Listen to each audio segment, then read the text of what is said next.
Rusalka is a fairy tale, essentially, and the librettist Quappel was inspired by Andersen's The Little Mermaid and possibly La Montfouquet's Ondine. So he created this version, if you like, of The Little Mermaid. Everyone knows the story, but it's, of course, a very, very particular Czech spirit to it. It has so many different resonances for different people of different ages, and I think, and at different times in their lives.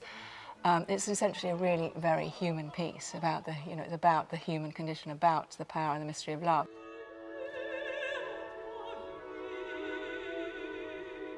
It's not located in any particular place. Very like all fairy tales in a way. You can't really locate them. There's a sort of universal location. So it's not specific historically or geographically. We try to make the story, the character, the situation as particular as possible rather than the setting. So it's more of a poetic response to the story.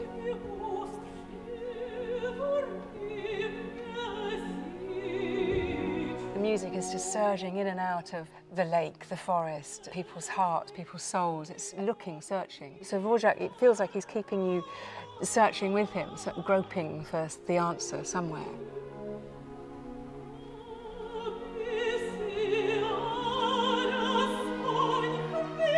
One of our challenges, of course, was to find a way of defying gravity because a lot of the action takes place underwater. We work with some fantastic dancers who help us to play with gravity a bit. It's not that they're throwing bodies around, almost, but not quite. But because of the technique that they've developed through the choreographer Rick Nodine initially, they're able to play around with their distribution of weight and the characters' weight in the space in relation to them as well.